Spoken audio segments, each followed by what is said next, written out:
Hi, I'm Courtney. I'm going to do a head-to-toe physical exam. This is Zach, my husband. He's going to be my adult patient. So things that have already been assessed. We've already done height, weight. That's my baby over here making noises. So we've already done height, weight, the Snellen exam, so we know his vision's 20/20. We've done a mental and health history, so we don't need to do those, and we've obtained vitals. So Zach, do you know why you're here today? For a head-to-toe exam. Perfect. Can you tell me your date of birth? August 19th, 2000. And who's the president?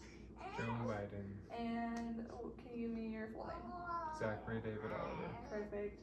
So to begin the exam, we are going to start with your cranial nerve. So we're going to start with cranial nerve number 1. To test this is sense of smell. So I am going to have you plug one side of your nose and close your eyes, and I'm going to introduce 2 smells, one scent for each side. So can you tell me what you smell here? Alcohol. Perfect. Pad. Okay, and then for the second smell, I would have something like a candle, a piece of fruit, but I would have you plug the other side, smell. Tell me if you can smell that, and make sure that cranial nerve is intact. Second cranial nerve was the Snellen test. We know his vision's 20/20, so we've already assessed that previously. For cranial nerve 3, 4, and 6, this is going to be your eyes. So using this pen light, I'm just going to have you follow it, and we're going to test eye muscles. Don't move your head, just follow it with your eyes, okay? We're going to test all these fields of vision. Perfect, that's intact. Next, we're going to do pupil reactivity. So I want to cover the one side, and we're going to make sure that his eyes are dilating and constricting.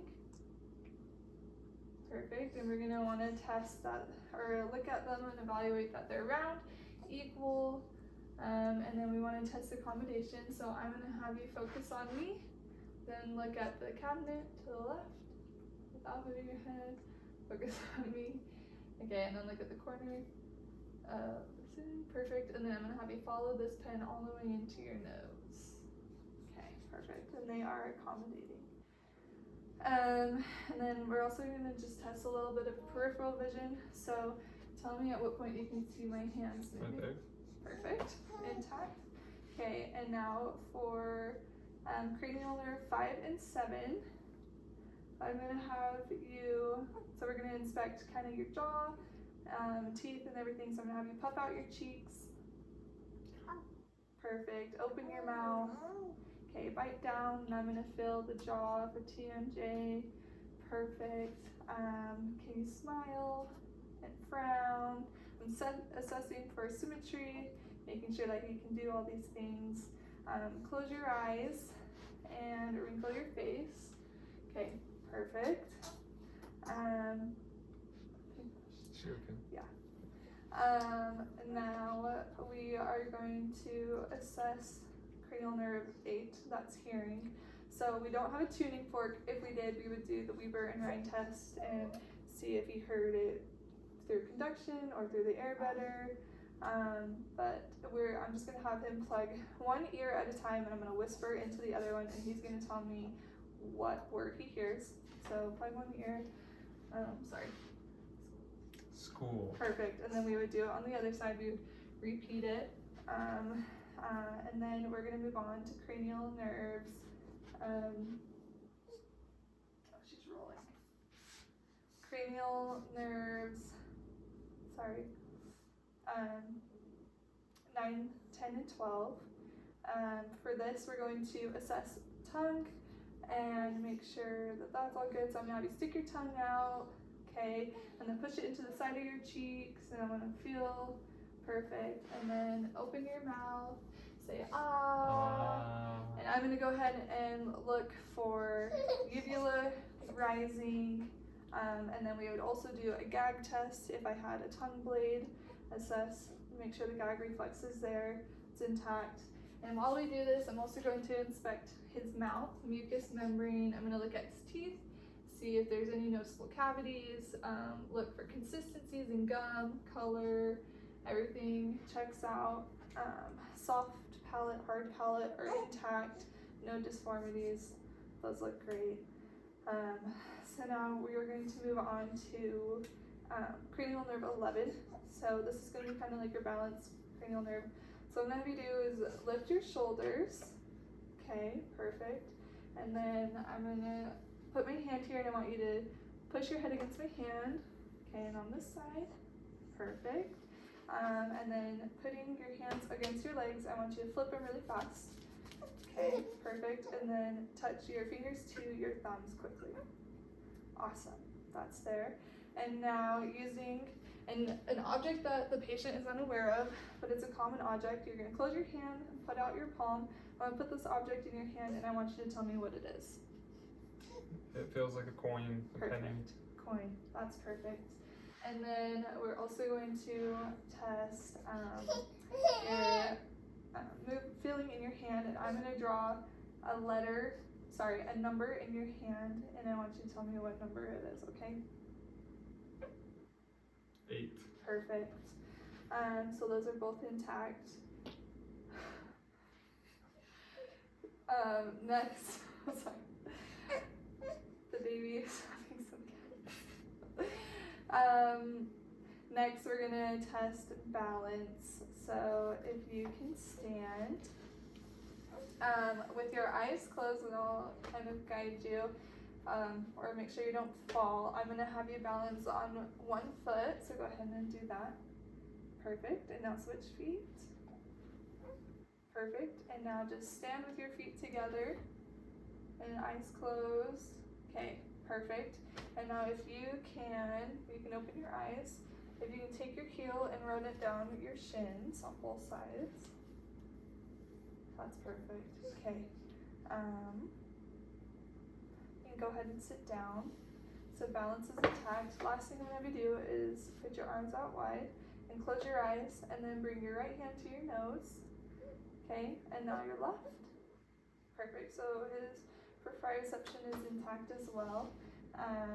So that is cranial nerves 1, 2, 3, 4, 5, 6, 7, 8, 9, 10, 11, and 12.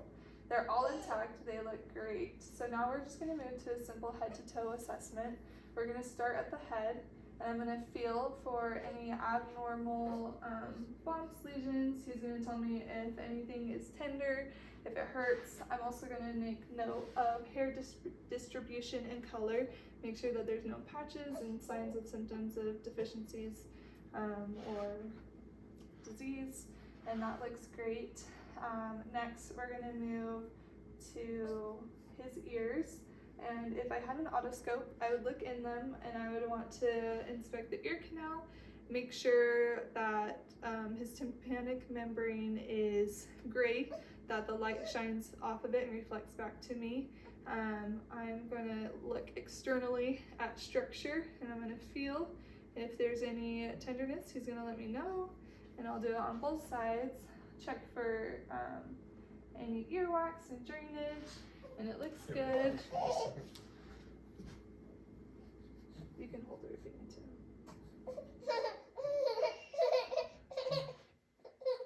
Do you need to hold her? Okay, any ear or drainage, looks good there. Another thing that we're going to test, that I forgot to earlier, is sensation. So can you feel this? Mm-hmm. And this? Yes. This? Yes. Yes. That? Perfect.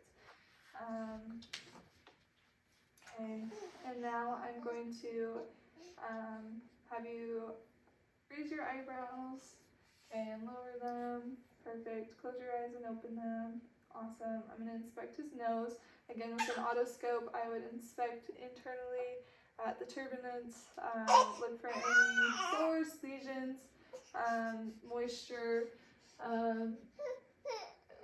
I'm going to look at his nares, make sure that they're even and equal, look good, and then externally I'm going to make sure that it's symmetrical as much as possible, and then feel for any crepitus, any tenderness, any pain. Nope. Okay, and then while I'm at it, I'm gonna feel his sinuses around. Feel for any swollenness, tenderness. Perfect. Next, I am going to inspect his neck. We already inspected his mouth, so we're going to go ahead and go to his neck. Here, I am going to have him take a sip of water, and while he does that, I just want to make sure that his jugular is working, that things are symmetrical on both sides as he swallows. Go ahead and take a sip. Perfect. Okay.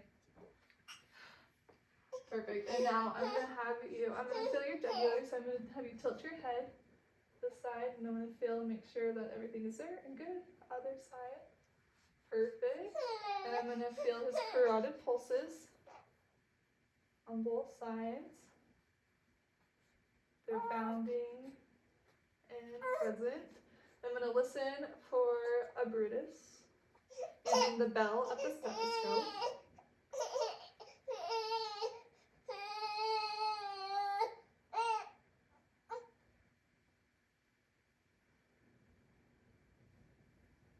And that is absent. And I'm also going to feel the thyroid.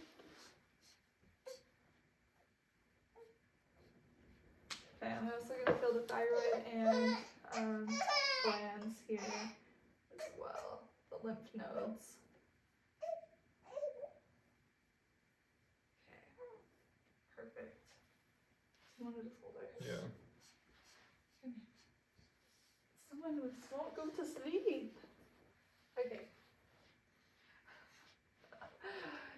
And now from here, I'm going to assess the thorax and abdomen and extremities. Yeah. Oh, excuse you. Yeah, you okay?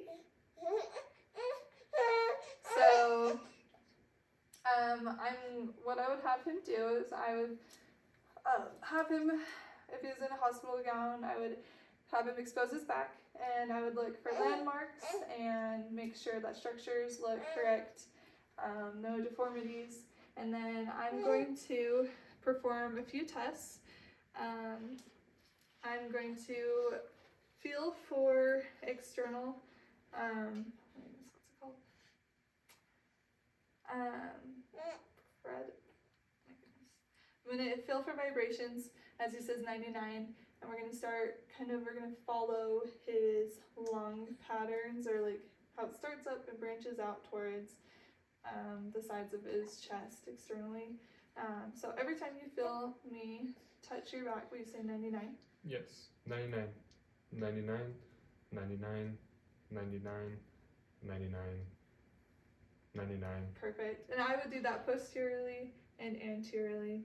And then we're also going to do the whisper test along with,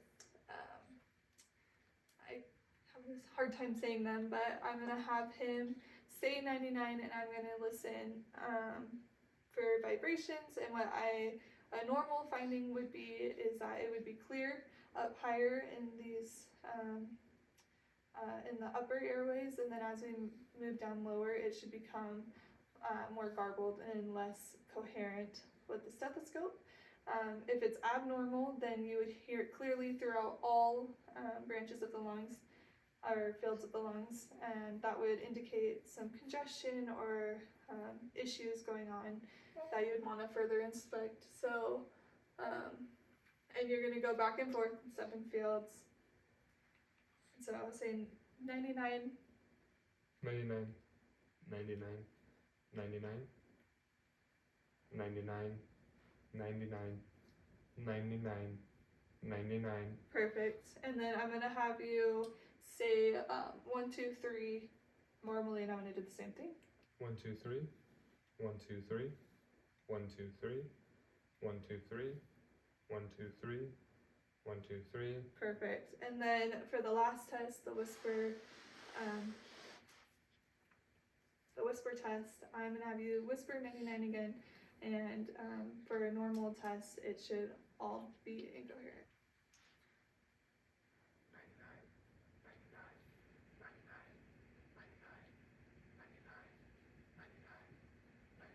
Perfect. And if we could hear that, that would indicate an issue as well.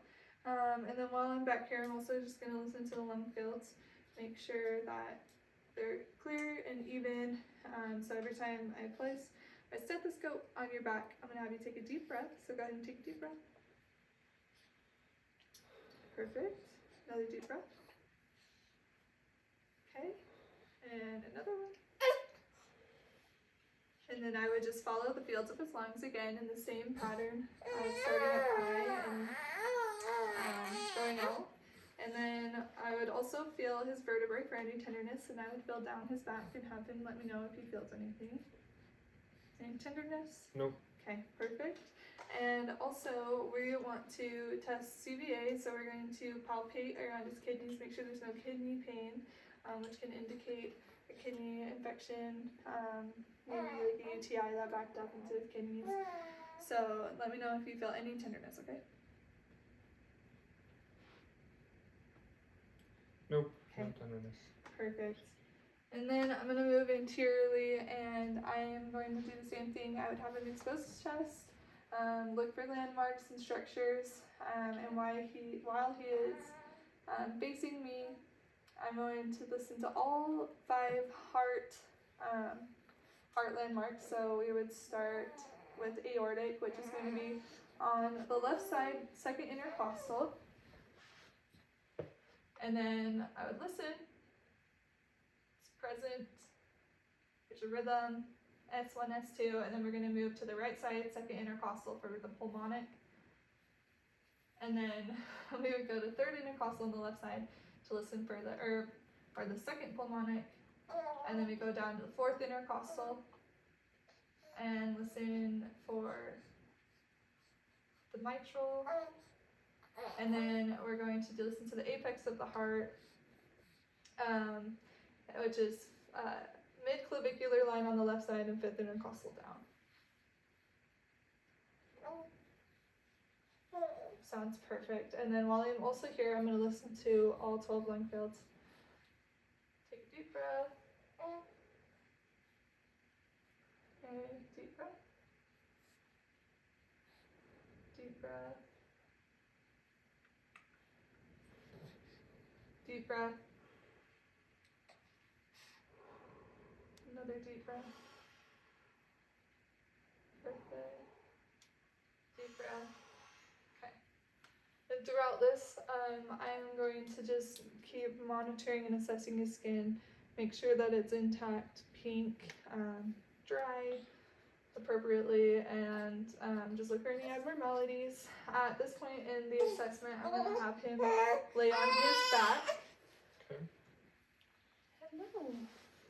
Probably put her down for a little bit.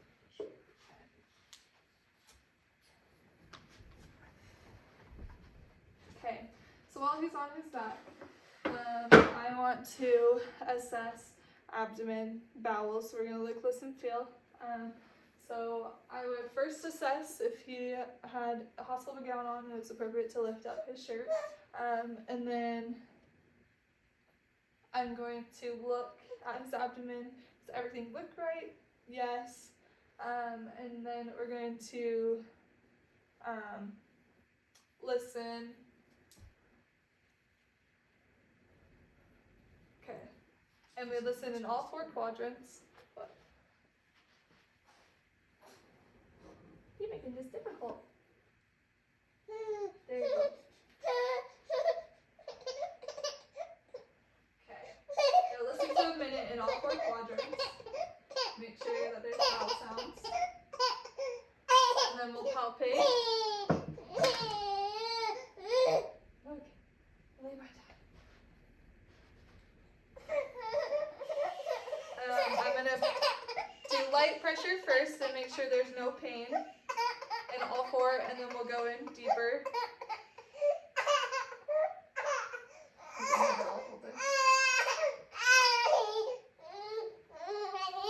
Okay, and then I'm also going to listen to his aortic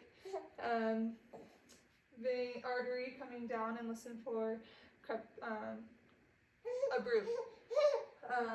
So I would do that, and then I'm going to feel his I'm going to percuss his abdomen, make sure there's no hollow sounds or organs moving. So percuss around, perfect, and then I'm going to feel his organs.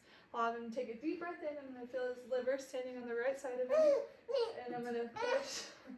Okay, deep breath, and then as I release, I'm going to press down, okay? So deep breath in, okay, and then I'm going to check his spleen as well on the other side. Okay, deep breath.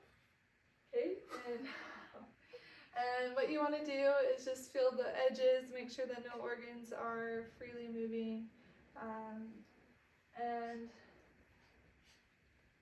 so that's good there. And then at this point, I'm going to have him sit back up.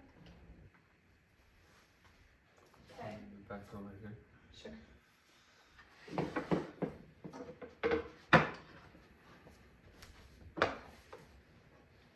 Now I'm going to assess his extremities. So I want to feel pulses. We're going to check radial, popliteal, and pedal. So I would feel them. I'm also going to do opposite carotid and radial. Make sure that they're in sync. Perfect. And then feel the back of his legs. Okay, and then I'm going to feel pedal pulses. Perfect. I know, it's okay. Another thing that I would do while assessing extremities is I would test for sharp dull. If I had the instrument, I would run it along a leg or just a body part, and I'd have him tell me if what he felt was sharp or dull, and this would test sensations, which is part of your cranial nerves, but it works well in the extremity portion of an assessment. And then I'm also going to test cap refill in his fingers,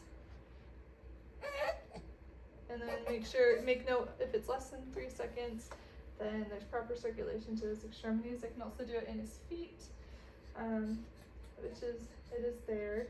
And then I am going to test reflexes. If I had the reflex hammer, I would check his his patellar, bicep, tricep, and Achilles. So to test these, I would have his arm hang free. I would have him dangle it full weight, just dangle into my hand, and I'd hold it, and then I would hit right above his elbow, and it would hopefully reflex out like that. And then same thing for the patellar, is his legs would be dangling and not touching the ground, and I would hit right below that patella bone to the tendon, and hopefully it would also kick out. And then on the Achilles, you would tap the Achilles, and your foot should reflex, and then you want to kind of stabilize his arm and tap near the thumb, and then on this side as well to test those reflexes. And let's see, am I missing anything? And I think that's it. And that was a head to toe assessment with a well adult and a baby crying. So thank you.